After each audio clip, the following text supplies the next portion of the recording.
Two poor twin sisters stop on the road to help a driver with a flat tire, never imagining he is a disguised billionaire, and that encounter changes their destinies forever. The metallic sound of tools echoed through the auto shop when the first thunder struck the sky on that grey afternoon. Mary and Emma, identical down to the last strand of brown hair braided into messy pigtails, immediately stopped what they were doing. Their big green eyes, an inheritance from the mother they never knew, turned anxiously toward the oil-stained window. At just 7 years old, the twins harbored a secret fear that heavy rain might keep customers away from the shop, meaning yet another night with an empty fridge. John watched his daughters discreetly while pretending to focus on the open engine before him. His heart tightened every time he caught them exchanging that worried look, a look far older than their small faces. From a young age, the girls seemed to carry the weight of the world on their small shoulders, as if they were trying to make up for their mother's absence by being twice as strong, twice as responsible. "Mary, Emma, come here," John called out, wiping his grease-stained hands on a rag already worn thin. The girls ran over to him, their battered boots pounding against the concrete floor of the auto shop. "Today I'm going to teach you something important." The twins glanced at each other with that special sparkle in their eyes, the same sparkle they always had whenever their father promised to teach them something new about mechanics. Since they had started walking, the shop was their private playground. While other kids played with dolls, Mary and Emma preferred to identify tools, memorizing their names and functions as if they were reciting poetry. "Take a look," John pointed to a tire leaning against the wall. "Today we're going to learn to do something everyone should know, but hardly anyone does properly: change a tire." The girls approached the tire with the same reverence other children might show a Christmas present. John couldn't help but smile. In those moments, he could see Claire, his late wife, reflected in the girls, the same insatiable curiosity, the same quiet determination. The rain was now pounding outside, but inside the shop, the world was reduced to that lesson. John explained each step methodically, surprised at how attentively his daughters focused on every detail. Emma, always the more analytical of the two, asked precise questions about ideal tire pressure and the proper torque for the lug nuts. Mary, the intuitive one, already had her sleeves rolled up, eager to get her hands dirty. "Dad," Mary interrupted, just as he was explaining how the hydraulic jack worked, "why are your hands shaking?" John hadn't noticed, but his hands really were trembling. The exhaustion from working 15-hour days was starting to take its toll. He tried to hide it, but Emma was already by his side, her green eyes filled with concern. "You need to rest, Dad," said Emma, her small voice carrying surprising authority. "We can finish tomorrow." "No, no," John insisted. "You too need to learn this. You never know when—" His voice faltered for a moment. Ever since losing Claire in childbirth, his biggest fear was that something would happen to him, leaving the girls all alone in the world. That was why he worked so hard to teach them everything he knew, turning every moment into a lesson in survival. "Then let us try," Mary proposed, already grabbing the lug wrench, which was almost as big as she was. "You just have to say if we're doing it right." John hesitated, but something in his daughter's determined gaze convinced him. He sat on a nearby stool and began to guide them. To his surprise, they worked in perfect sync, as if reading each other's minds. Where John's calloused hands sometimes struggled to reach, the twins' small, agile fingers moved with impressive ease. "Extraordinary," John murmured, watching Emma hold the lug wrench precisely at the correct angle, while Mary turned it with all the strength of her skinny little arms. The two exchanged the occasional glance, communicating in that silent twin code, anticipating each other's needs with seamless coordination. In less than 20 minutes, the tire was perfectly changed. The girls stepped back a bit, cheeks flushed with effort and pride, waiting for their father's approval. John approached to inspect the work, his heart filling with a mixture of admiration and melancholy. "Claire would be so proud," he said, more to himself than to his daughters. They came closer and hugged him, their little hands now smeared with grease, leaving dark marks on his already stained shirt, marks he never wanted to wash off. A thunderclap rolled across the sky at that moment, making the girls jump, but not out of fear. Now their eyes gleamed with a new confidence. They had mastered another skill, another tool in their survival arsenal. "Tomorrow," Mary said, her voice brimming with enthusiasm. "Can we learn how to fix brakes?" "No, the engine," Emma corrected. "Brakes are too easy." John laughed, suddenly feeling the exhaustion on his shoulders lighten. His daughters were real gifts, tiny warriors who turned each challenge into an adventure, each difficulty into a chance to learn. None of them could have guessed on that rainy afternoon that the simple lesson of changing a tire was just the first step on an extraordinary journey. Soon, fate would test not only their mechanical skills, but also their ability to trust strangers and believe in miracles. For now, they were just a father and his two daughters in a modest auto shop, surrounded by the sound of rain and the smell of motor oil, sharing much more than a lesson in mechanics, sharing a bond no tool could tighten, no manual could explain. Evening was falling when John finally closed the shop. The girls helped him store the tools, each one in its specific place, a ritual they themselves had created to keep the space organized.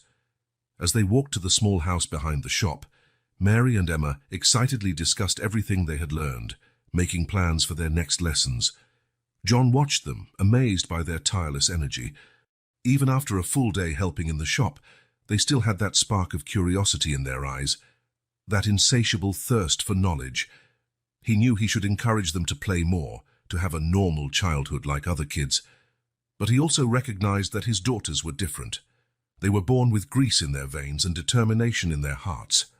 That night, after a simple dinner, John found the twins asleep on the worn couch in the living room, an old mechanic's manual open between them. Their small hands, still bearing traces of grease under their nails, were interlocked even in slumber. He covered them with a thin blanket, kissed their foreheads, and for the first time in a long while he felt that maybe, just maybe, he was doing something right amid all the hardships. Little did he know that those tiny hands, which had learned to change a tire that day, would soon touch not only engines and tools, but also the heart of someone who would forever change the fate of that small family. The afternoon sun was already starting to sink as Mary and Emma left school. Their steps were slower than usual. The day had been long, and they knew they still had to help their father at the auto shop once they got home. Even so, they walked hand in hand, sharing a package of cookies their teacher had given them at the end of class. "Save a piece for Dad," Emma reminded, ever the more thoughtful of the two. Mary nodded, carefully wrapping the last cookie in a crumpled napkin. The walk home was harder than the walk to school. Besides being tired, they had to climb a long hill that seemed to grow steeper with each step of their small legs. That was when they spotted a car pulled over on the shoulder, a vehicle so elegant it seemed out of place on that simple dirt road. "Look over there, Emma." Mary pointed to the car. A tall man with graying hair at the temples walked around the vehicle, phone in hand, looking worried. Emma squeezed her sister's hand. "We need to get home. Dad must be waiting." "But he looks like he needs help," Mary insisted. "And Dad always says we should help anyone who's in trouble." They exchanged a glance for a moment, one of those silent conversations only twins can have. Without another word, they changed direction and approached the car. "Good afternoon, sir," Emma called politely. "Do you need help?" The man turned, visibly surprised to see two such small girls. His deep blue eyes widened slightly. "Oh, good afternoon," he replied, lowering his phone. "Actually, I do have a problem. I got a flat tire and can't get a signal on my phone to call for help." "We can help," Mary offered cheerfully. "We know how to change a tire." The man looked incredulous at the two girls, with their worn school backpacks and somewhat faded uniforms from too much use. "You two?" He hesitated, a gentle smile forming on his lips. "But you're so young, don't worry, I'll figure something out." "Do you have a spare tire and a jack in the car?" Emma asked, already eyeing the vehicle with a practiced glance that seemed unusual for a child. "Well, yes," he answered, still uncertain. "Then we can help," Mary insisted, already taking off her backpack. "Our dad is a mechanic and taught us all about cars. We change tires almost every day at the shop." The man, whom they would later learn was named Henry Bernard, watched in amazement as the girls took control of the situation. With surprising efficiency, Mary began loosening the lug nuts while Emma positioned the jack correctly. "Careful with the jack position on this model," Emma warned. "You have to place it exactly on the support point, or you might damage the body." Henry looked on, slack-jawed, as those small hands worked with a professional's precision. The girls moved in perfect harmony, as if dancing a well-rehearsed choreography. Where one finished a movement, the other began the next without needing words. "This is incredible," he exclaimed, genuinely impressed. "How did you learn to do this so well?" The girls exchanged a quick look before Emma answered. "Our dad has been teaching us since we were little. After she passed away, the day we were born, we had to learn quickly to help him in the shop." Henry felt his heart tighten. The fatigue on their young faces, the patched uniforms, the maturity in their eyes, all told a story of struggle and determination that deeply moved him. "You must be very proud of your dad," he said softly. "We are," Mary replied, tightening the last lug nut. "He works so hard to take care of us. That's why we work hard to help him too." "All set," Emma announced, putting the tools back in the trunk. "Everything's done correctly." Henry approached to inspect the work, genuinely impressed by its perfection. The tire was perfectly aligned, the lug nuts tightened to just the right level. "You two are truly extraordinary," he exclaimed, his voice filled with sincere admiration. "I don't know how to thank you. I've been here for almost an hour trying to get help." "You don't have to thank us, sir," Mary said, already putting her backpack on again. "Anyone would do the same." Henry shook his head, smiling. "No, not everyone would stop to help, much less do such a perfect job. You have a special gift." The girls blushed at the compliment but started to say their goodbyes. The sun was sinking quickly, and they still had a long walk ahead. "Wait," Henry called, an idea forming in his mind as he saw the tiredness in the twins' faces. Would you like a ride home?" "It's the least I can do to repay you." Henry stood there, watching the two small figures look at each other, considering his offer. The fatigue in their eyes and the weight of their backpacks made the decision tempting. The next chapter of their lives was about to begin, though none of them could imagine the extraordinary changes that simple ride would bring. Henry's car glided smoothly along the dirt road, kicking up a small cloud of dust in the late afternoon air. In the back seat, Mary and Emma remained silent, still a bit hesitant about accepting a ride from a stranger, even though he seemed so kind. "It's around that curve," Emma indicated, pointing to a small auto shop with a faded sign. "We live out back." As the car stopped in front of the house, something immediately seemed off. The front door was ajar, swaying slightly in the breeze. The girls looked at each other. Their father would never leave the door like that. "Something's wrong," Mary murmured, her little heart already racing. "Dad always locks the door." Before Henry could say anything, the twins were already out of the car, running toward the house. The sound of their hurried footsteps echoed in the abnormal silence of late afternoon. "Dad!" Emma called, her voice trembling slightly. "Dad, where are you?" The silence that answered was deafening. Mary was the first to see him. Her piercing scream cut through the air when she found John lying on the kitchen floor, a small trickle of blood running from his forehead. A wrench lay next to him, and grease stains on the floor suggested he had probably come straight from the shop. "Dad!" they both yelled in unison, rushing to his side. Henry, who had followed the girls into the house, immediately took control of the situation. With precise movements, he checked John's vital signs while reaching for his phone. "He's breathing," he told the girls, who watched with eyes wide in fear. "We need to get him to the hospital right now." Within minutes, Henry had carried John to his car, astonished at the strength he found in himself in that emergency moment. The twins worked in perfect coordination, one grabbing their father's wallet and documents, the other locking the house. In the car, John was placed in the front seat, reclined, while the girls squeezed into the back. The initial silence was soon broken by Emma's muffled sobs as Mary kept her eyes glued on their unconscious father. "He'll be all right," Henry tried to reassure them, speeding up. "The hospital isn't far." Emma began whispering prayers she had learned from her teacher at school. Her small hands clutched her sister's so tightly that her knuckles turned white. "Mrs. Beatrice always says that God hears children's prayers more," she murmured through her tears. Mary, trying to swallow her own sobs, started talking as though recounting their memories could keep their father alive. "You know, Mr. Henry, her voice was shaky, our dad is the strongest person we know.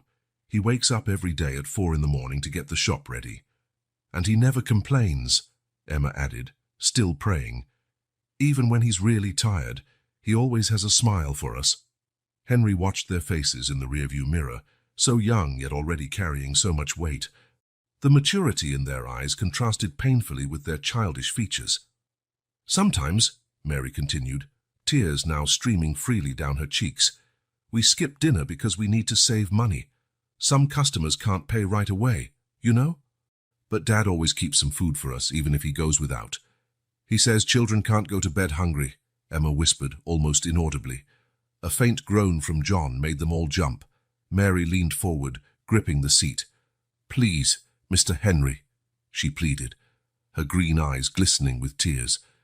Don't let our dad die. He's all we have in the world.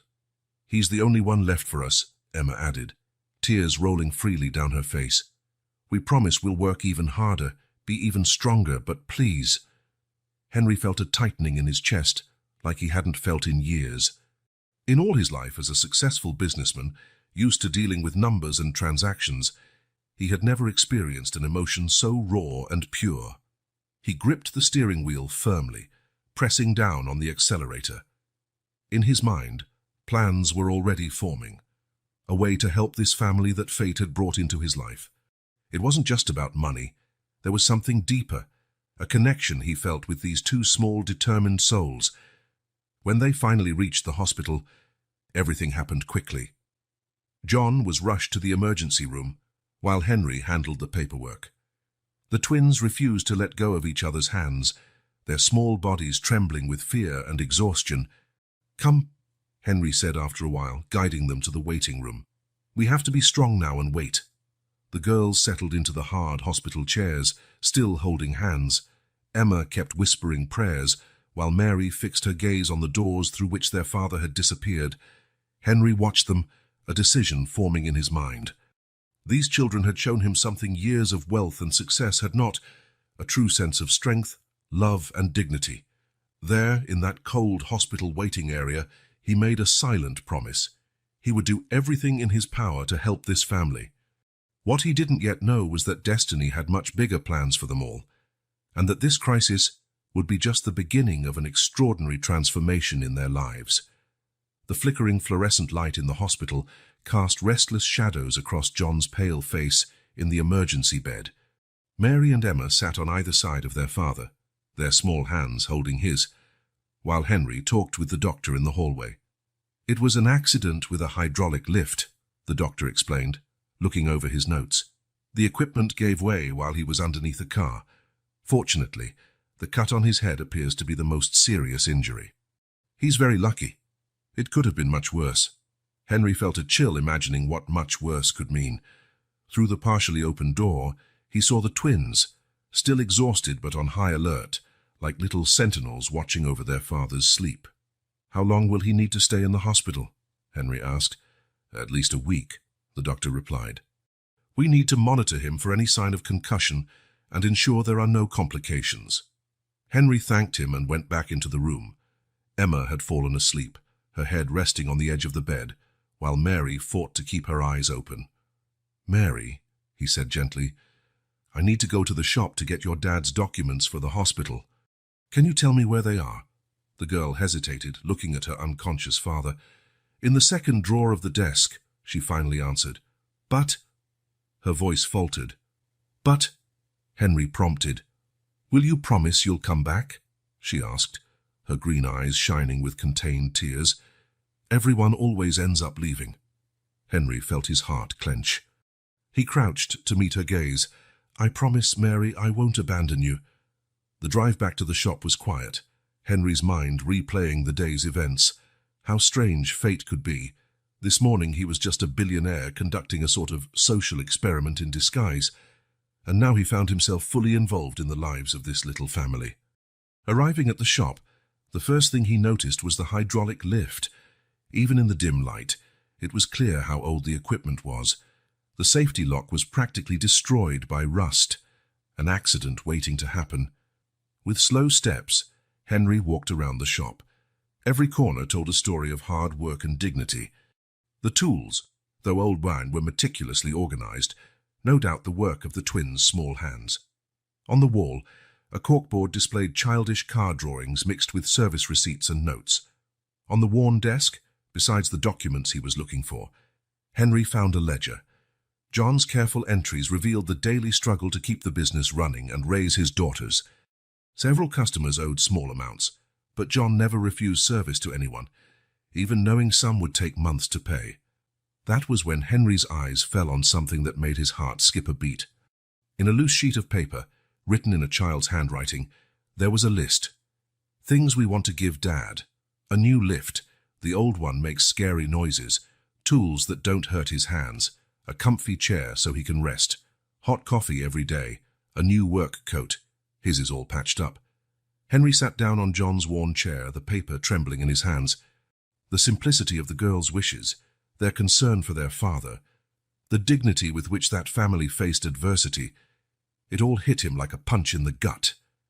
He stood up with determination and began mentally inventorying everything that needed replacing. The hydraulic lift was just the beginning. The old tools, the noisy air compressor, the poor lighting, all posed not only safety risks but also unnecessary obstacles to John's honest work. On his phone, Henry started making calls, first to his assistant, asking him to look into the best suppliers of auto repair equipment, then to an architect he trusted, requesting an urgent renovation plan. As he closed the shop, Henry already had a detailed plan forming in his mind. It wouldn't just be a renovation, it would be a total transformation. John and his daughters deserved a safe, dignified work environment. Back at the hospital, he found the twins finally asleep, curled up on the uncomfortable chairs beside their father's bed. Carefully, he covered them with his own coat. "Don't worry, little ones," he whispered, more to himself than to them. "You're not alone anymore." John stirred in the bed, his eyes fluttering open slightly. "My daughters," he mumbled, still disoriented. "They're right here, sleeping," Henry reassured him.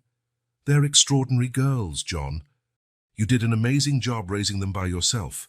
But sometimes—" John struggled to form words.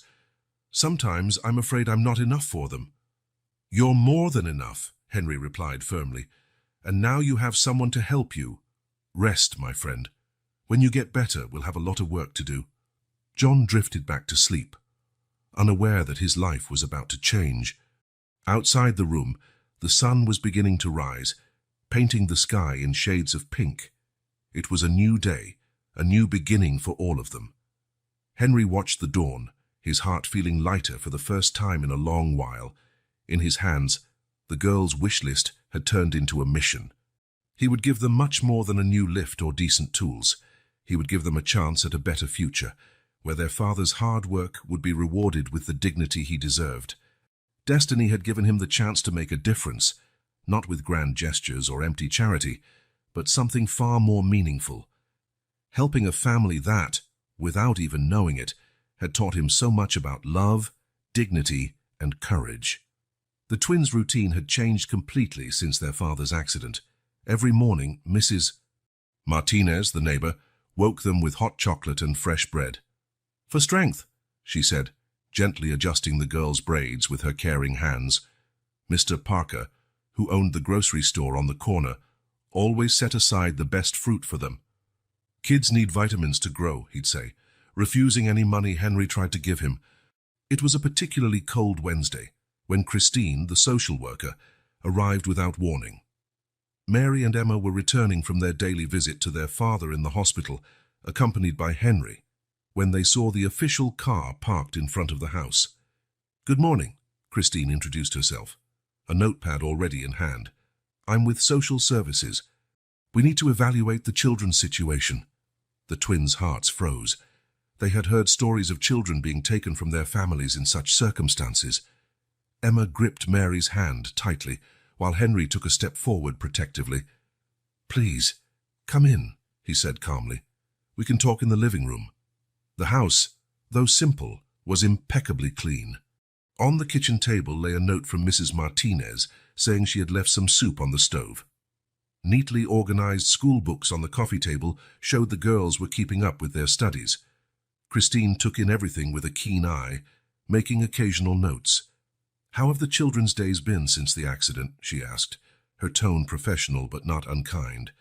Before Henry could answer, Mrs. Rose, the retired teacher who lived across the street, arrived with the twins' homework. "Oh, sorry to interrupt," she said upon seeing the meeting. "I just came to drop off their lessons and ask if they need help with math today." Christine raised her eyebrows, intrigued. "You help them with their lessons?"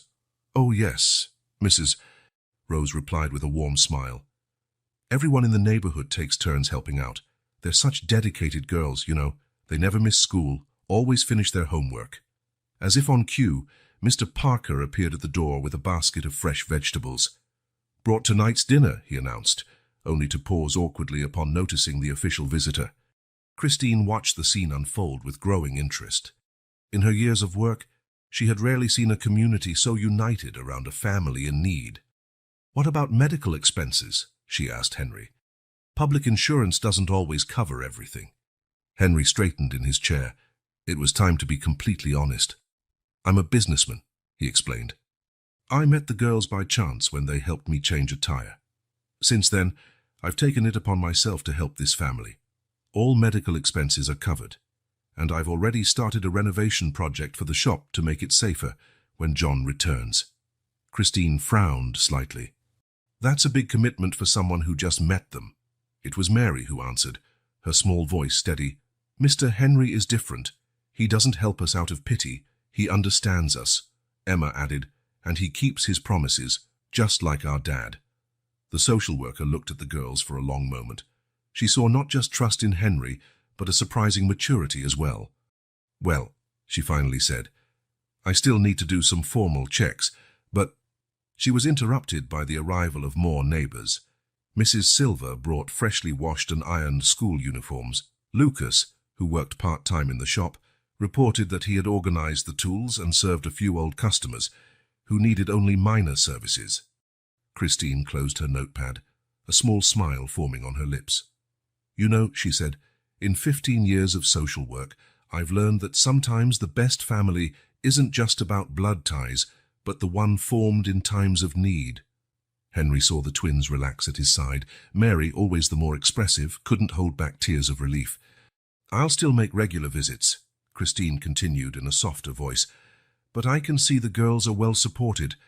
This community you've built here, well, it's something special." As soon as Christine left, the house filled up again with neighbors, each bringing something: food, school supplies, or just comforting company. The twins bounced from person to person, thanking everyone with hugs and smiles. Henry watched it all with a full heart. His world of business and luxury seemed far away and empty compared to the wealth of affection he witnessed there.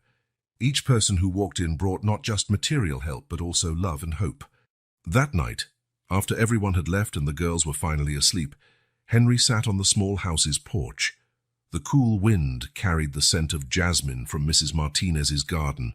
Somewhere nearby, Mr. Parker's gentle guitar notes filled the air. He often played at night. His phone buzzed with messages about work, important meetings, decisions that needed to be made. But for the first time in his life, business could wait. Here on this simple street among people with open hearts, he had found something far more valuable than all his investments. The next morning, when they went to visit John in the hospital, the girls excitedly told him about the social worker's visit and how everyone in the neighborhood had shown up to help. "See, Dad," Emma said, holding John's hand. "We're not alone." "We never were," Mary added, looking at Henry gratefully. John, still weak but more alert, smiled. "Thank you," he said to Henry, his voice breaking, "for taking care of my girls." "No," Henry replied softly. "Thank you for letting me be part of this family." Outside the room, Christine, who had come for a follow-up visit, watched through the slightly open door. In her report that day, she wrote something she rarely got to document. "Family is in an ideal care and community support situation. Recommendation: maintain current environment, with regular follow-up for any additional support if needed." In her folder, alongside the official documents, She kept a drawing Mary had given her, a much larger family than the traditional concept, including all the neighbors, Henry, and even Christine herself. Across the top, in Mary's neat handwriting, were the words, "Our family of the heart." Dawn had barely broken when the first delivery truck parked in front of the auto shop. Mary and Emma, who had been up for hours out of sheer excitement, rushed to the window when they heard the noise. Their eyes sparkled as they watched the workers start unloading still-packaged equipment.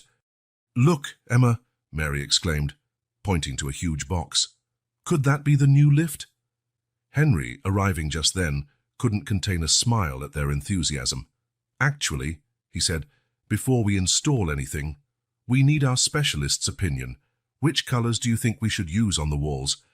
The twins exchanged glances, surprised and thrilled by the responsibility. Emma, ever the practical one, started studying the color chart Henry had brought, while Mary dreamed of a lively, cheerful shop like the ones she'd seen in magazines. "Light blue," Emma suggested after a few minutes of consideration. "It's a bright color that helps with lighting and won't show dirt too easily." "And yellow," Mary chimed in, "like the sun. It'll make everyone happy when they come in." Marcel, an employee who'd been with John for years, showed up at that moment. His eyes widened at the scene. "My goodness," he murmured, looking at all the boxes of equipment. "Is this all for here?" "Yes, Marcel," Henry replied, "and I'll need your help. You know this shop better than anyone."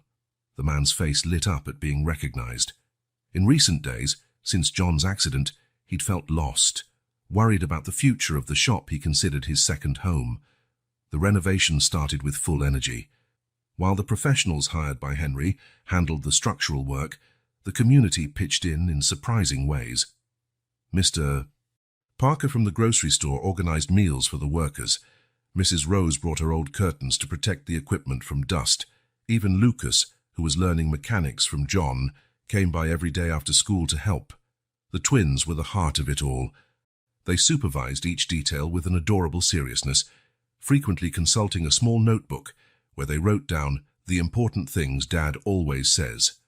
When the painters arrived, the girls had already mapped out exactly which color went on which wall. "The light blue goes here," Emma explained, pointing to the main area, "because that's where the cars will be, and we need good lighting. And the yellow in the waiting area," Mary added, "to cheer up the customers while they wait." Marcel spent hours learning how to use the new equipment, amazed by modern technology. "John's going to be speechless," he kept saying, testing the new hydraulic lift with reverence. As the days went by, the transformation was astounding. The grease-stained walls gave way to bright, cheerful colors. The old floor was replaced by a professional, non-slip surface. The rickety lighting system was upgraded to a modern LED setup. But it wasn't just the physical changes that were impressive. It was the spirit of the community growing every day. Neighbors who barely spoke to each other were now coming together to help. Stories were shared during coffee breaks. Laughter echoed where once only the clatter of tools was heard. One afternoon, while organizing the new tools, Emma found an old photo stuck behind a cabinet. It showed John, much younger, on the day he'd opened the shop. His smile was radiant, full of dreams and hopes. "Dad's gonna smile like that again," Mary said, looking over her sister's shoulder at the photo. Henry, passing by, stopped to look at the picture. "He will," he confirmed, and this time, with even more reasons. The twins had created their own organizational system for the new tools, using color codes and labels they made themselves. "This way, nobody loses anything," Emma explained proudly, demonstrating how each tool had its designated spot. At the end of each day, Henry took the girls to visit John at the hospital, where they enthusiastically described the renovation's progress. Their father's eyes shone as he listened to the detailed accounts of each improvement, especially when they talked about how they were overseeing everything. "How you're doing exactly what I'd do," he told them one night, his voice thick with emotion. On the eve of installing the last piece of equipment, the community organized a small celebration in the remodeled shop. Every neighbor brought something: food, drinks, music. The twins darted around proudly, showing off every detail of the transformation. Marcel, who had spent the day finishing tool organization, looked around with misty eyes. "You know," he said to Henry, I've worked in mechanics for 30 years, but I've never seen a shop like this. It's not just that it's pretty, it's like it has a soul. Henry surveyed the scene with a full heart. The brightly painted walls chosen by the girls, the modern and safe equipment, the impeccable organization, it all reflected not just a financial investment, but also an investment in people, in dreams, in the community. That night, after everyone had gone, Mary and Emma sat in the new waiting area, their little legs swinging from the comfortable chairs. "Do you think Dad will like it?" Emma asked, a rare note of insecurity in her usually practical voice. "He's going to love it," Henry answered from the doorway. "You know why? Because every inch of this place is filled with your love." The girls smiled, their eyes bright with pride and anticipation. The shop was no longer just a workplace. It had become a symbol of hope, of new beginnings, of renewed dreams. And soon, very soon, their father would be back to see it all. "No, that's not the right way." Mary shook her head, her pigtails swinging. "You have to hold the torque wrench at a right angle, or you'll get the wrong measurement." The installation technician, a middle-aged man with 20 years of experience, looked surprised at the small figure beside him. Emma, who was watching closely, added to the explanation, "Dad always says you have to make a perfect L with your arm. Look." She demonstrated the movement with a ruler, her small arm forming precisely the angle she was describing. Henry, watching from across the shop, couldn't hide his smile. It wasn't the first time that week he'd seen the twins correcting experienced professionals, always with a unique blend of technical knowledge and childlike kindness. The auto shop was almost unrecognizable. The new equipment gleamed under modern lighting, and the freshly painted walls gave the place an air of freshness. Most impressive, though, was how Mary and Emma navigated the space, knowing every inch, every tool, every procedure. "Come here, Marcel," Emma called, noticing the long-time employee struggling with the new diagnostic system. "We found an easier way to use it, kind of like a video game." Marcel, initially intimidated by the modern equipment, came over curiously. With surprising patience, the girls explained how the device worked, using analogies that made perfect sense. "See these numbers here?" Mary pointed. "It's like when you have a fever. If it goes beyond normal, it turns red. Then you know something's wrong." "And these graphs," Emma continued, sliding her finger across the screen, "are like a car's EKG. Dad always says cars are like people. You have to take care of their hearts." Henry was fascinated at how the girls' simple explanations made complex concepts seem obvious. Where technical manuals failed, the girls' child-friendly analogies succeeded brilliantly. During the installation of the new hydraulic lift, something happened that surprised everyone. The technician in charge had trouble explaining the safety system to the employees. "Let us explain," Mary offered, pulling Emma by the hand. The two positioned themselves in front of a group of adults, showing no sign of shyness. Emma began, "It's like hopscotch. Do you know how to play hopscotch?" The men looked at each other, puzzled by the unexpected comparison. "When you play hopscotch," Mary continued, "there's a certain order to the squares, right? You can't skip from 1 to 3 without going through 2. "The lift is the same," Emma exclaimed. "There's a sequence of safety steps. If you try to skip any, it won't work. It's to protect everyone." Confused faces began to light up with understanding. The girls went on, using everyday examples to explain each part of the equipment. By the end, even the technician was taking notes. "Extraordinary," Henry murmured to Marcel. "They have a natural gift for teaching." "It's because they really understand," Marcel replied, watching the little teachers with admiration. "They didn't just memorize the procedures. They know why each thing is important." Later that afternoon, when a supplier arrived with the wrong parts, Emma noticed the issue immediately. "These bushings are too big for the new system," she said, picking one up. "They'll put too much stress on the gear and ruin everything in less than a month."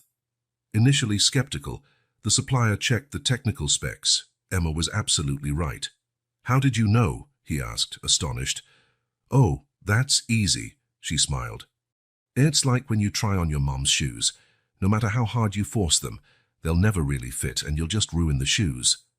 Mary, busy organizing tools nearby, added, "And Dad always says that if you have to force something in mechanics, something's wrong." By the end of that week, Henry realized something special was happening. The shop wasn't just physically transforming, it was becoming a unique learning space, where technical knowledge was passed on through the eyes and language of childhood. During that night's visit to the hospital, the girls excitedly told John about their day, teaching the adults. "But did we explain it right, Dad?" Mary asked, suddenly worried. John, tears in his eyes, held his daughter's hands. "You explained it exactly the way I would, maybe even better." On the way back home, Henry reflected on how those two little girls had become natural teachers. It wasn't just their technical knowledge that impressed him. It was their ability to translate complex information into simple, relatable concepts. "You know what's coolest about teaching?" Emma said suddenly, breaking the car's silence. "Seeing people's faces when they finally get it. It's like a little light turning on." "It's like when Dad teaches us," Mary added. "We're so happy when we understand something that we want everyone else to feel that too." Henry smiled, realizing he was witnessing something rare and precious. There in that transforming auto shop, two little teachers were not just sharing technical knowledge, but also the passion for learning their father had instilled in them. "Tomorrow they're installing the new computer," Mary recalled excitedly. "We already figured out an easy way to explain the operating system." "How?" Henry asked, curious. "Using dolls," Emma replied. "Each program is like a different doll. You have to know which one is right for each game." Henry laughed, once again amazed by the simplicity and effectiveness of the children's analogies. The shop's future was in good hands, small hands, but incredibly capable. Hands that knew not only how to fix machines, but also how to touch hearts and enlighten minds. Dust danced in the rays of sunlight, streaming through the newly installed windows of the auto shop. It was a Saturday afternoon, and the girls had decided to clean out the last cabinet from the old setup, a heavy piece of dark wood that had been shoved against the back wall of the shop for so long it seemed part of the structure. "Dad never let us touch this one," Emma commented, running her hand over the dusty surface. "He said it had old, fragile things inside." Mary already had a damp rag in hand, eager to start cleaning. "Now that everything else is new, we have to organize the old stuff too, right?" Henry, supervising the installation of some shelves on the other side of the shop, watched the girls discreetly. Something about their determination to tackle every task always impressed him. The cabinet resisted at first, its hinges creaking in protest after years of neglect. When they finally managed to open it, a cloud of dust made them sneeze in unison. "Look at this," Mary exclaimed, pointing to a carved wooden box hidden in the back of a drawer. "It's so pretty." The box was simple, yet had delicate, hand-carved details. Emma picked it up carefully, as if holding a precious treasure. When they opened it, the smell of old paper and stored memories wafted out. "They're photographs," Emma said, her eyes shining with curiosity.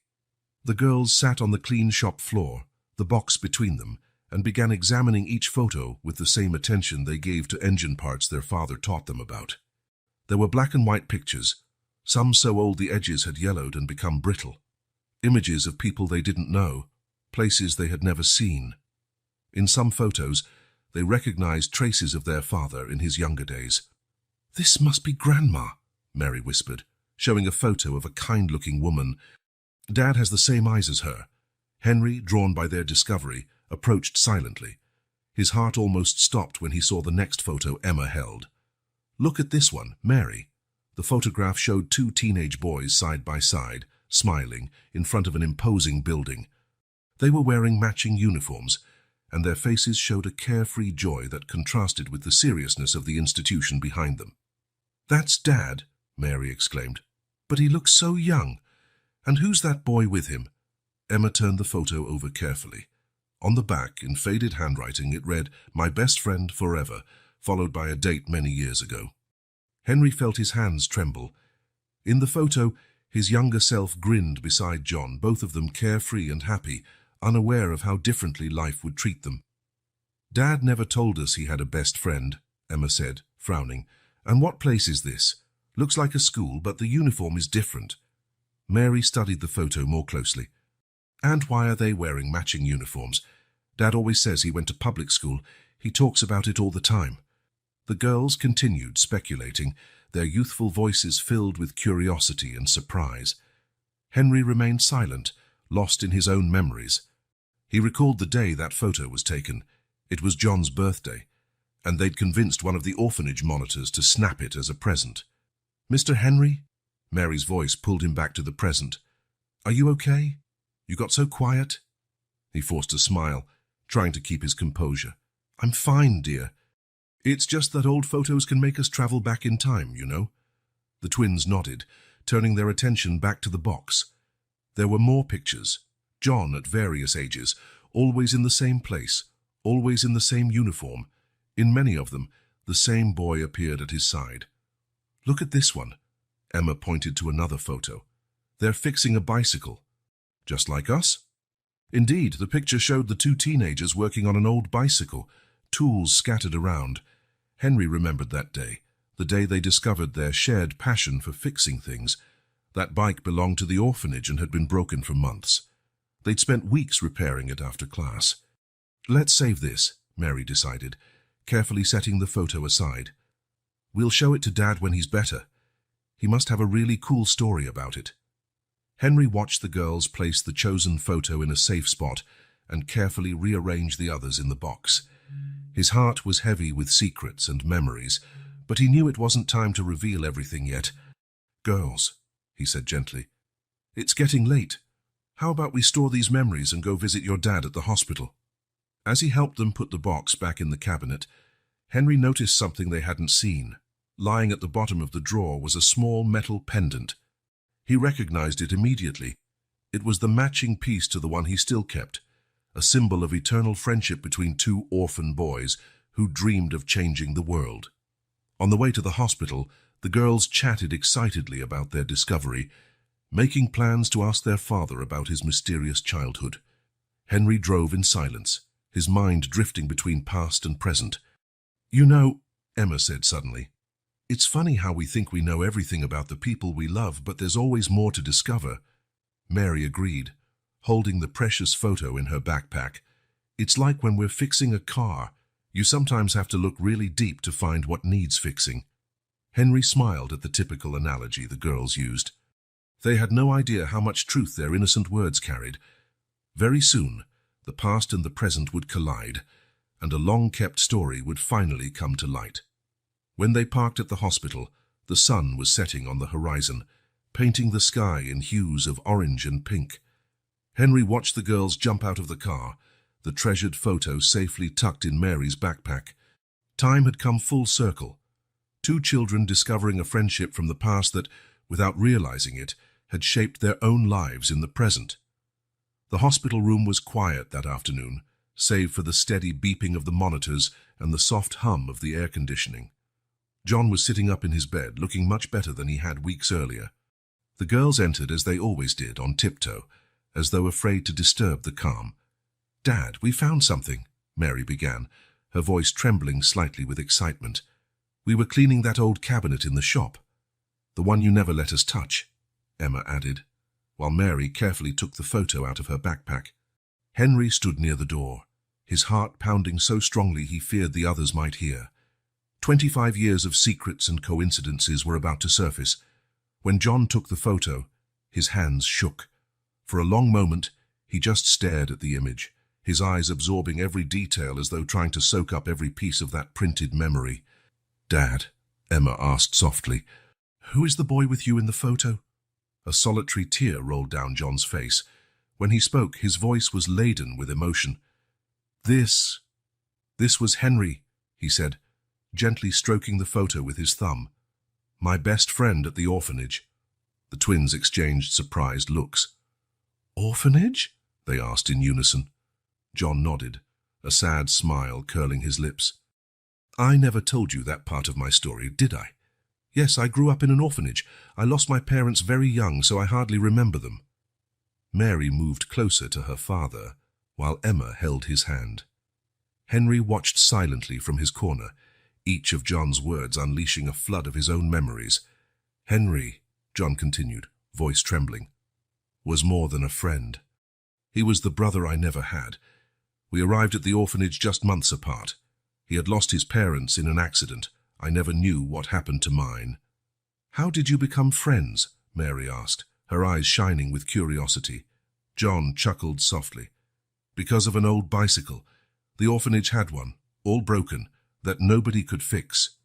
One day I found Henry trying to fix it by himself. He knew nothing about mechanics, but he was so determined. I offered to help, and we spent weeks working on it after class." Henry closed his eyes, recalling those days, the smell of grease, the clank of tools, the sense of accomplishment when they finally got the bike to work. "That's when we discovered our passion for fixing things," John went on. "We started fixing everything we could find, old radios, broken clocks, anything people threw away. Henry always said nothing was truly broken. It just needed someone who cared enough to fix it." The girls listened, spellbound, seeing their father in a whole new light. They began to realize why he always emphasized the importance of helping others and never giving up just because something seemed hard. "What happened next?" Emma whispered. John took a deep breath. "We got adopted. I was adopted first by a family of mechanics. That's how I really learned the trade. A few months later, Henry was also adopted. We promised to keep in touch, but—" His voice faltered. Henry took an involuntary step forward, feeling the old pain in his friend's words. "Our families moved to different places," John continued. "Back then, it wasn't like today with cell phones and the internet. We tried writing letters, but over time we lost contact. I spent years trying to find him but never could." Mary hugged her father tightly. "You must have missed him a lot." "I did. I still do," John admitted, looking at the photo again. "Sometimes life is funny. I was just thinking about him the other day. When that kind man stopped to help you—" His voice trailed off as his eyes finally really settled on Henry, who stood quietly by the door. It was as though time stood still in that hospital room. John looked at the photo in his hands, then at Henry, then at the photo again. His eyes widened in recognition, an abrupt understanding dawning on his face. Henry finally moved closer, approaching the bed with slow steps. His own hands trembled as he took something out of his pocket, a small metal pendant identical to the one John still kept among his memories. "You haven't changed at all, my friend," Henry said, his voice choked with emotion. The silence that followed was broken only by John's quiet sobs. The twins watched with mouths agape as two halves of a long-separated story came together at last. "Henry?" John's voice was barely a whisper. "Is it really you?" The two men embraced, decades of longing and untold stories dissolving in tears. Mary and Emma looked at each other, beginning to understand the significance of what they were witnessing. "So, Mr. Henry," Mary began. "Is the boy from the photo?" Emma finished, her eyes shining with excitement. "Why didn't you tell me before?" John asked, still clinging to his friend's arm as if afraid he might disappear. Henry smiled through his tears. "I wanted to be sure. I wanted you to recognize me for who I am, not for who I've become. I wanted our friendship to renew itself naturally, the way it did through your extraordinary daughters." The twins ran over to hug both men, forming a tangle of arms, tears, and laughter. At that moment, they were no longer a billionaire and a humble mechanic. They were just two boys who, against all odds, had found their way back to each other. "Remember what you used to say?" Henry asked, wiping his eyes. "That nothing is really broken. It just needs someone who cares enough to fix it," they completed in unison, just as they had so many years ago. Mary and Emma looked on, amazed, as the two old friends began sharing memories, each story revealing more connections, more coincidences that seemed like destiny. The way Henry had stopped on that road, how the girls had shown the same love of mechanics that once united the two friends, all of it fit together perfectly. "Now I understand why you wanted to help us so much," Emma said, her quick mind already connecting all the dots. Henry smiled, running a hand over the child's hair. "Fate works in mysterious ways. When I saw you two changing that tire with the same determination your dad had when we fixed that old bike, it was like time had come full circle." "And now?" Mary asked, her green eyes sparkling with anticipation. "Look," Henry replied, turning to his old friend with a smile. "We're going to do what we always dreamed of as kids in the orphanage, build something extraordinary together." John clasped his friend's hand as the twins nestled between them. The hospital room, with its white walls and antiseptic smell, had become a sacred space where past and present fused, where separate destinies reconnected, where a new story was beginning to unfold. Outside, the sun was setting, painting the sky with the same colors that once filled the dreams of two orphan boys who so many years ago promised never to give up on each other. And now, through the skillful hands of two little mechanics, that promise was finally fulfilled. The day dawned differently that Thursday. Mary and Emma woke even before their alarm, their small hearts pounding with excitement. After 3 long weeks, their father was finally coming home.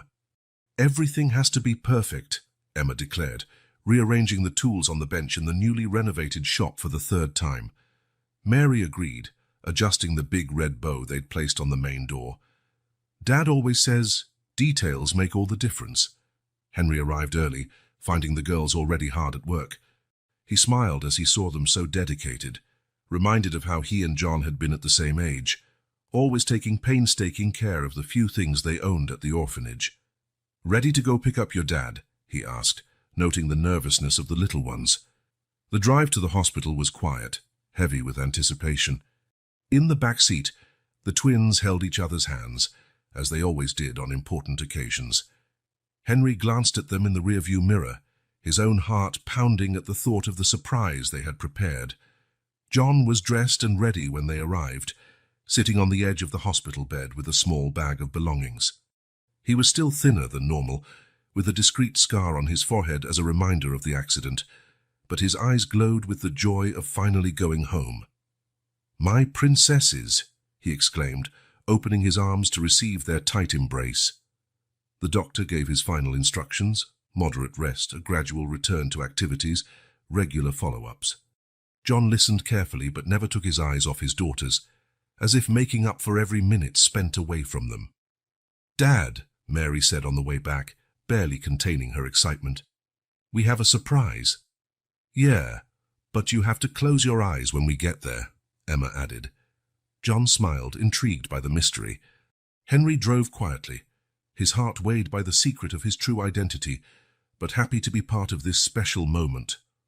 Once they arrived, the girls gently guided their father, covering his eyes with their hands. Henry opened the shop door and, "You can look now, Dad." The silence that followed was broken only by the sound of John's unsteady breathing. His eyes swept over every inch of the place, trying to absorb the complete transformation before him. The walls, once stained with grease and peeling paint, now showcased bright, cheerful colors, light blue and yellow, carefully chosen by his daughters. The new floor shone under modern lighting, reflecting the gleaming equipment that replaced the old, worn-out machines. "Look at the new lift, Dad," Mary exclaimed, pulling him by the hand. "It's automatic and has all these safety systems. And here," Emma pointed to a neatly organized area, "we set up a classification system for all the tools. Each one has its own spot, with color codes." John walked as if in a trance, touching each new piece of equipment reverently. His eyes grew misty as they reflected the shine of the modern machines, his mind automatically calculating the astronomical cost of everything. When he reached the new diagnostic computer, top of the line, his legs nearly gave way. Henry was at his side in an instant, steadying him. That was when the reality of the situation struck John in full force. Turning to Henry, his voice thick with gratitude and concern, he said, "My friend, this must have cost a fortune. I can't accept all of this. I'll pay you back every cent, even if it takes years. I'll work double, triple if I have to. But, Dad," Mary interrupted, running to hug him, "you haven't even seen the best part yet." Emma joined the hug. "Yeah, we arranged it all just like you always dreamed." But John still looked at Henry, his face a mix of gratitude and distress.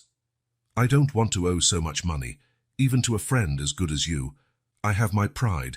I need—" Henry placed a hand on his friend's shoulder, interrupting him gently. In his mind, he wrestled with the moment he would finally reveal his true identity, but he sensed it was still not time. "John," he said softly, "remember our promise at the orphanage? That one day we'd have our own shop, where we'd fix not just machines but a bit of the world as well?" John nodded, recalling the dreams they had shared on quiet nights at the orphanage. Think of this not as a debt, but the fulfillment of that dream shared by two boys who promised never to give up on each other. The twins looked on in silence, proud of their father's sense of honor, moved by the deep friendship unfolding before them. For girls who had grown up hearing about honesty and hard work, watching their father worry about repaying every penny, even after receiving so much help, was a lesson they would never forget. "Now," Henry said, breaking the emotional moment, "how about your master teachers show you how each piece of new equipment works?" The girls' eyes lit up at the suggestion. They soon had their father shuffling from one corner of the shop to another, explaining each detail with the enthusiasm and knowledge they'd gained throughout the renovation. John listened carefully, his heart swelling with pride as he watched how much his little girls had grown in those few weeks. His worry about owing money still lingered, but for now it was overshadowed by the joy of seeing his daughters so happy and competent.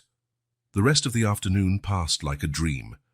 Neighbors dropped by to welcome John home, each bringing something to celebrate. The shop, now spacious and inviting, easily accommodated everyone. As the sun began to set and the last visitors said their goodbyes, John found a moment alone with Henry. "I don't know how to thank you," he began. "Then don't," Henry said with a grin. "Just promise you'll use all of this to keep being the extraordinary man who raised those two incredible girls." John nodded, his throat tight with emotion. Deep in his heart, he sensed there was more behind all that generosity, something his childhood friend still wasn't ready to reveal. Meanwhile, Mary and Emma, exhausted but happy, fell asleep on the new sofa in the waiting area, still clutching the instruction manuals for the new equipment they'd spent the afternoon explaining. The shop, now silent, seemed to breathe with new life.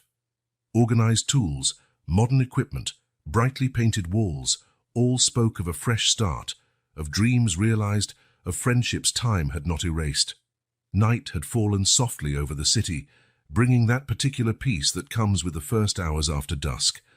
In the modest living room of John's house, the group gathered after dinner, sharing stories and laughter. The twins loved hearing about their father and Henry's adventures in the orphanage, each story revealing a new side to the two friends. And there was a cook, Mrs. Matilda, Henry recalled, eyes shining with memory, who always saved an extra piece of cake for us whenever we fixed something in the kitchen. "It was the best cake in the world," John chuckled, "even if it was just old bread soaked in milk and topped with sugar." Mary and Emma listened, enraptured, snuggled on the worn-out couch between the two men. The atmosphere was cozy, lit by the warm glow of the lamp and warmed further by shared memories. That was when Mary, observing Henry with the keen curiosity of children, asked the question that would change everything. "Mr. Henry, why do you always wear such simple clothes if you have such a nice car?" The silence that followed was heavy with expectation. Henry looked at John, seeing in his friend's eyes a silent understanding, as though John had already guessed, had known for quite some time. Henry took a deep breath. The moment he had both dreaded and anticipated had finally arrived. "You see, Mary," he began softly, "sometimes life takes us down roads we never imagined. When I left the orphanage, I was adopted by a very wealthy family." The twins sat up straighter, eyes wide with interest. "They gave me every opportunity possible. I went to the best schools, studied engineering in college, and, well, I ended up becoming a businessman. Actually, I own one of the largest automobile companies in the country." "You're rich?" Emma asked, her voice a near whisper. Henry offered a gentle smile. "Yes, Emma. I'm what people call a billionaire." Mary jumped off the couch, gaping. "A billionaire, like with a B?" "But then," Emma's brow furrowed as her quick mind connected the dots, "why did you need our help with the flat tire? Why not just call someone?" Henry leaned forward, his eyes meeting the girls. "Because a long time ago, I learned that money, as useful as it is, isn't the most important thing in life. I grew up in an orphanage, where I learned the value of true friendship and genuine kindness. That's why I like to travel alone and dress simply. I want to meet people for who they really are, not for what they might want from me." John, who had been silently watching, smiled. "I already knew," he said softly. "Not about the money, but I knew you were still you, the same Henry I grew up with. The way you treat people, How much you care, that hasn't changed one bit. Why didn't you tell us before? Mary asked, a slight hint of hurt in her voice. Henry reached out, gently touching the girl's cheek. Because I wanted you to know me for who I am, not what I have. I wanted our friendship to grow naturally, just like it did in the orphanage with your dad. Money can buy a lot of things. It can buy a new shop, modern equipment. But it can't buy the genuine smile of two little mechanics who stopped on the road to help a stranger, he finished, his voice shaky with emotion. Emma, always the more analytical, asked, "Is that why you wanted to help us so much? Because of the money?" "No, dear," Henry answered, shaking his head. "I wanted to help because you reminded me of something I'd forgotten, the purity of doing something just because it's right, without expecting anything in return. You gave me back my faith in people." John stood up and walked over to the window. The full moon illuminated the yard, where the newly refurbished shop stood out like a beacon of hope. "So all this time," he said, his voice trembling slightly, "while I worried about how to pay you back." Henry joined him by the window. "There's no debt, John. What I did was just returning something you taught me a long time ago, that true friendship has no price." The girls looked on, absorbing the significance of the moment. Mary, the more emotional, had tears in her eyes. "But now," Emma said suddenly, "will you still visit us, even though you're a billionaire?" Henry laughed, a sound filled with relief and joy. "More than ever. In fact, I have some plans to discuss with you. Ideas to expand the shop and maybe start a training program for young mechanics. Like in our childhood dream," John added, smiling. Night stretched on, yet no one seemed to notice. Stories continued to unfold, now with an added layer of depth. Henry spoke of his travels around the world, always seeking ways to help people as he and John once had. John talked about expanding the shop, creating opportunities for young people. The twins, though impressed by the revelation, quickly went back to treating Henry the same as always. For them, he was still the friend who helped them when they needed it most, the man who brought light back into their father's eyes. As they finally went to bed, Mary paused at the bedroom door and turned. "Mr. Henry?" "Yes, dear. Rich or poor, you're still the best tire-changing apprentice we've ever had." The laughter that followed was pure, genuine, free of secrets or pretenses. Under that starry sky, two families, one formed by blood, another by destiny, truly became one. "Your dad needs some routine tests," Henry explained to the girls one morning. "How about we spend a special day together?" The twins' eyes lit up at his suggestion. While a team of workers discreetly prepared to renovate the house, Henry took the girls to the biggest mall in the city. "First," he announced with a smile, "we'll go to the largest toy store you've ever seen." Mary and Emma looked at each other, astonished. They rarely went to toy stores. Money was always needed for more urgent matters. "We can really go in?" Emma asked timidly. "Of course, and you can pick whatever you want." The store was a paradise of color and fun. Although they loved mechanics, they were still kids, and their eyes sparkled at all the choices. Mary fell in love with a racing track set with miniature cars. Emma discovered a science kit full of fascinating experiments. "Look, Mary," Emma exclaimed, "it even has a real microscope." To Henry's surprise, besides the toys they picked for themselves, the girls asked to buy a teddy bear for their dad, to keep him company while he's still recovering, Mary explained. After the toy store, Henry took them to an amusement park. The day was perfect, and the girls' laughter filled the air as they tried every ride. From the top of the Ferris wheel, they looked out over the city, making plans for the future. On the carousel, they allowed themselves to truly be the children they were, free from worries. "I've never been on a roller coaster before," Emma confessed, still panting after the ride. "Me neither," Mary chimed in, her eyes glowing with excitement. "It was the best day of our lives." Note, the text references a fairer or event, but since we're adapting to an English context, we'll assume they continued to enjoy the park's attractions the rest of the day. We preserve the story, a magical day out, returning home in the evening. When they finally returned, it was already evening. Henry stopped the car a short distance from the house. "Close your eyes," he said, wearing a mysterious smile. The girls complied, clutching each other's hands as Henry guided them. The smell of fresh paint and new wood hinted that something had changed. "You can open them!" Their shrieks of surprise echoed through the transformed living room. The once simple space now radiated warmth and comfort. The peeling walls were replaced by soft, cozy tones. A new, spacious sofa stood where the old battered one used to be. Light curtains danced in the breeze wafting through the newly installed windows. But it was the corner of the room that brought tears to the girl's eyes. Occupying an entire wall was a library. Shelves of light wood held books of all kinds, technical manuals on mechanics, science books, and a complete collection of fairy tales. Are these all ours?" Emma asked, her voice shaking with emotion.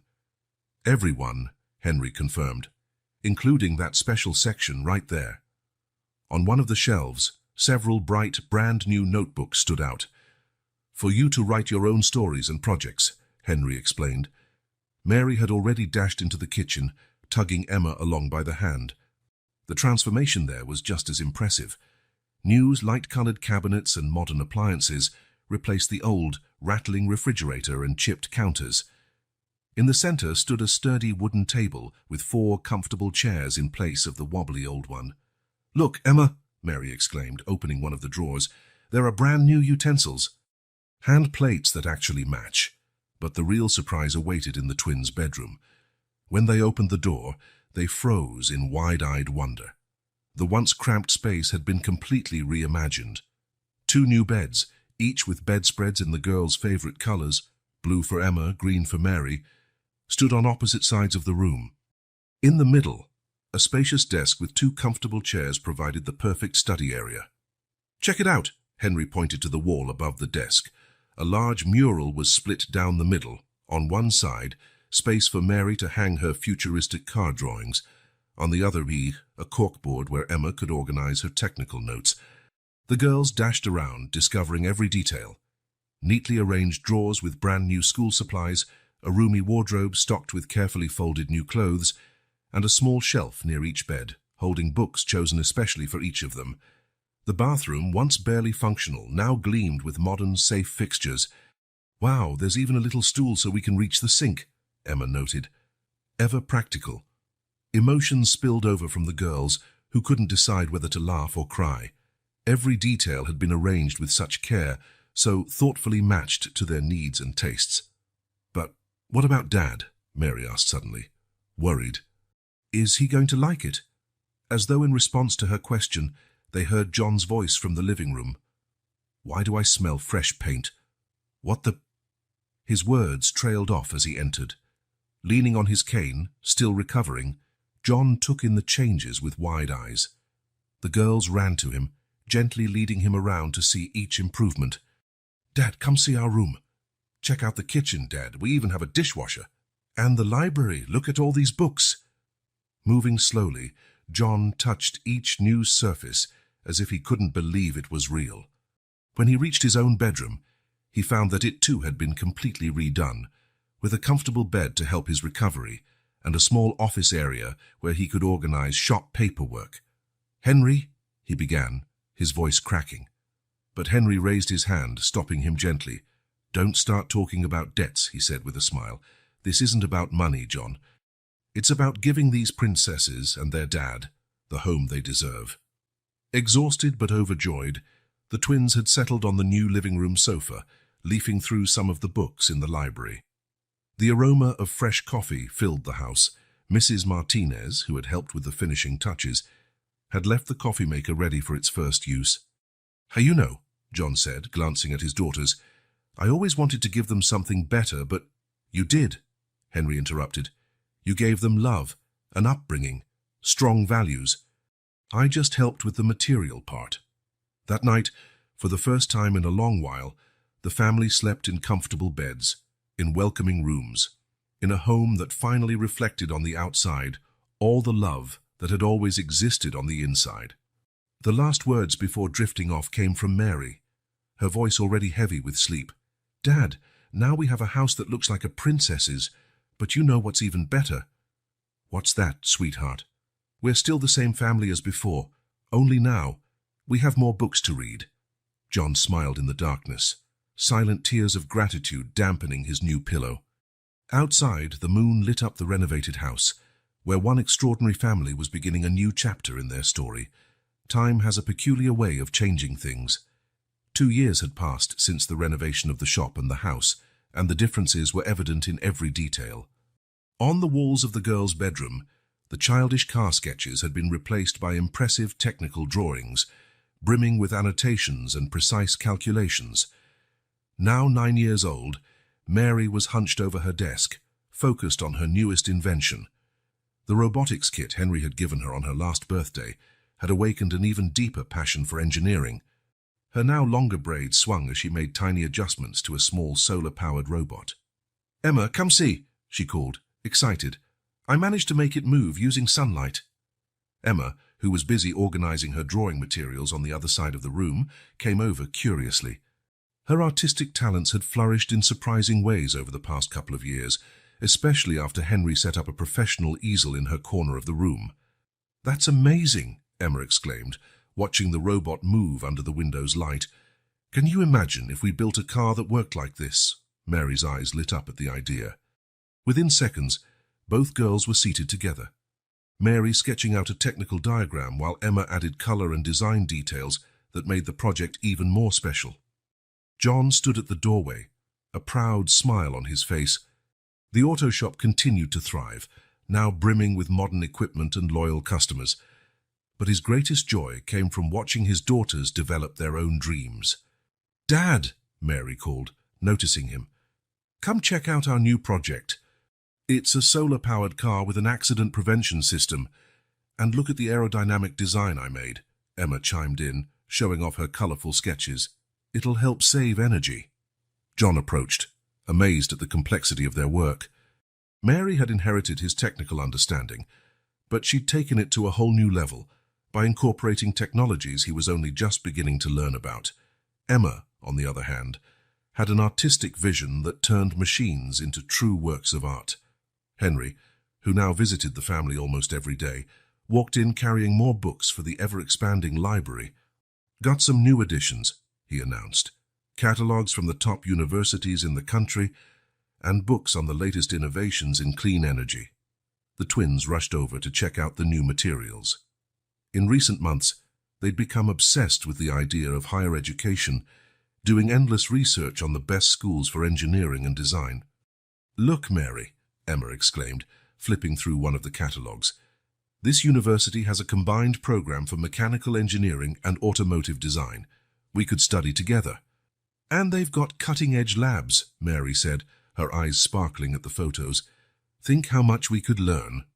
Henry and John exchanged knowing smiles. Secretly, Henry had already started an education fund for the girls, ensuring no financial barrier would ever stop them from pursuing their dreams. Later that night, after everyone had gone to bed, Henry found the twins still awake, whispering excitedly about their future plans. "And when we have our own company," Mary was saying, "we'll build cars that never break. And they'll be the most beautiful cars in the world," Emma added. "Safe, eco-friendly, and gorgeous." Henry stood in the doorway, listening. "Have you already thought of a name for this company?" The girls sat up on their beds, enthusiastic. "We were thinking something like Innovative Sisters," Emma said, "or maybe Wheels of the Future. But it has to be something that reminds us of Dad," Mary pointed out. "After all, he's the one who taught us everything in the beginning." Henry settled between their beds. "You know," he began softly, "when I was your age, I also dreamed of changing the world through mechanics. But you two, you're something special. You don't just have the knowledge, you have your hearts in the right place." "What do you mean?" Emma asked, curious. "You're not just interested in building cool cars or making money. You want to do something that helps people, that makes the world better. That's rare and it's precious." Mary clutched her little solar robot. "It's because we learned from Dad and from you that the most important thing is to help others." "Speaking of helping," Emma added, "we also want to start a mechanic school for kids. Teach other girls who like fixing things too." Henry felt a surge of pride and emotion. Throughout his years as a businessman, he had met many brilliant people, but few had such pure motivations as these two little dreamers. Behind the scenes, he was already working his connections in the business world. He was setting up a special mentorship program at his company, thinking about the day when the twins would be ready to join the industry. He had also initiated talks with top universities, paving the way for them when the time came. For now, though, he simply watched with joy as they constructed grandiose dreams, Mary with her innovative ideas, Emma with her revolutionary designs, both sharing the same vision of a better future. Before leaving the room, Henry paused to admire the mural they had created. It was full of magazine clippings on technology, sketches of futuristic cars, and at the center, an old photograph, two smiling boys in front of a fixed-up bicycle, a testament to how simple dreams can grow into something truly extraordinary. "Good night, little inventors," he whispered, switching off the light. "Good night, Uncle Henry," they replied in unison, already half asleep, their dreams poised to create new wonders by morning. In the hallway, Henry ran into John, who was also watching the girls sleep. "They're really going to make it, aren't they?" John asked, his voice a blend of pride and concern. Henry smiled, placing a reassuring hand on his friend's shoulder. "I have no doubt, and we'll be here to watch every step of their story come true." Spring arrived in all its glory, bringing fresh colors and new life to a neighborhood that no longer resembled the one from 2 years before. The once neglected streets now boasted blooming trees and well-tended sidewalks.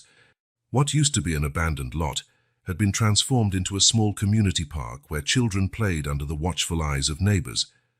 But the most significant change wasn't just physical, it was something deeper, a feeling of hope, of possibilities, of dreams that once seemed impossible but now felt within reach. At the center of it all, like a shining beacon, stood the house of the little mechanics. What had once been a humble home was now a gathering place for kids and teens in the neighborhood. In the inviting living room, the library Henry had set up was always filled with eager young readers hungry for knowledge. On that particular afternoon, Mary and Emma were hosting a study club. Around the large dining table, other neighborhood children gathered to learn and dream together. Mary explained physics concepts using engine parts as examples, while Emma transformed complex formulas into colorful diagrams everyone could understand. "Look here," Mary said, holding up a gear. "See, this is how force transfers from one piece to another, like when you form a bucket brigade, passing water from person to person. Each person is a gear." Henry and John observed this scene from the porch, where they had developed the habit of sharing an afternoon coffee. The rich aroma of freshly brewed coffee mingled with the floral scent from the garden the twins cared for so lovingly. "Who would have thought," John mused, his eyes glowing with pride, "that day on the road would change everything?" Henry smiled, remembering the moment he saw two tiny figures approach his car, stranded with a flat tire. "You know, John, I spent years building a corporate empire, but I've never felt as wealthy as I did on the day your daughters stopped to help me without expecting anything in return." Inside the house, laughter and lively chatter continued. Emma showed off her latest eco-friendly car designs, explaining how aerodynamics could help conserve energy. Her illustrations, increasingly sophisticated, had grown beyond mere childhood doodles into genuinely viable concepts that blended beauty and functionality. Mr. Parker from the grocery store passed by on the sidewalk, giving them a wave. His store, renovated thanks to Henry's neighborhood revitalization program, had become a thriving little market, but he never forgot to save the best fruit for the twins, keeping alive the tradition he started back in those tougher days. "Those girls have a special gift," Henry observed, watching how the other kids hung on Mary and Emma's every word. "It's not just about technical skills. They have a way of inspiring others to dream." John nodded. The auto shop, now a hub of mechanical excellence, frequently welcomed young people curious to learn the trade. But it was Mary and Emma who truly captivated them, turning complex ideas into accessible, all-fun lessons. "They haven't lost their essence," John said, his voice thick with emotion.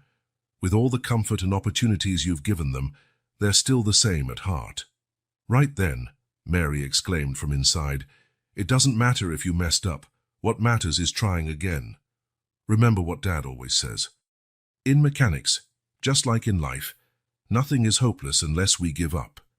The afternoon wore on, and one by one the kids headed home, each leaving with not only new knowledge but bigger dreams than they had arrived with. The last to leave were two sisters who had recently moved into the neighborhood. "Thanks for the lesson," the older one said timidly. "I never thought girls could be mechanics too." Emma smiled, exchanging a knowing glance with her sister. "Not only can they definitely should. Come back tomorrow, and we'll teach you how to change a tire." Henry felt his heart squeeze at the familiarity of that moment. Fate, in its infinite wisdom, seemed to have completed a perfect circle. Now it was his two girls reaching out to help others, planting the same seeds of kindness that had once transformed their own lives. Evening began to fall, bringing with it the gentle peace that comes when everything is exactly as it should be. The new streetlights, another of Henry's improvements, switched on automatically, casting a warm, welcoming glow. Mary and Emma joined the adults on the porch, each carrying notebooks filled with project ideas.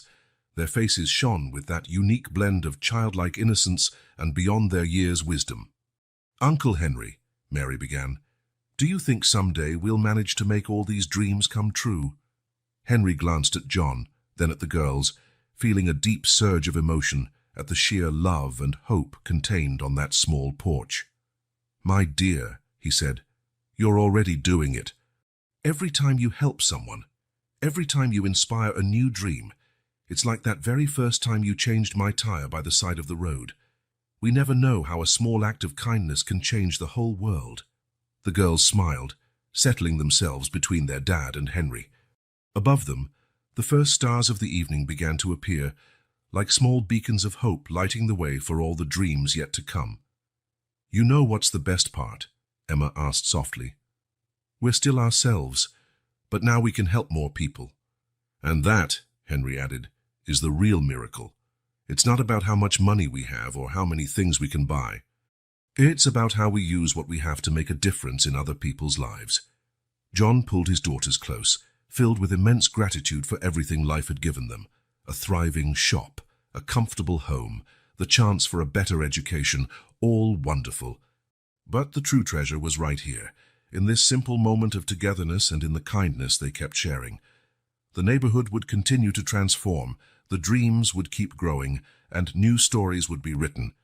But at the heart of it all would remain that extraordinary family, proving that destiny sometimes uses the simplest tools, like a tire iron in the hands of two little mechanics, to build the most remarkable stories of all.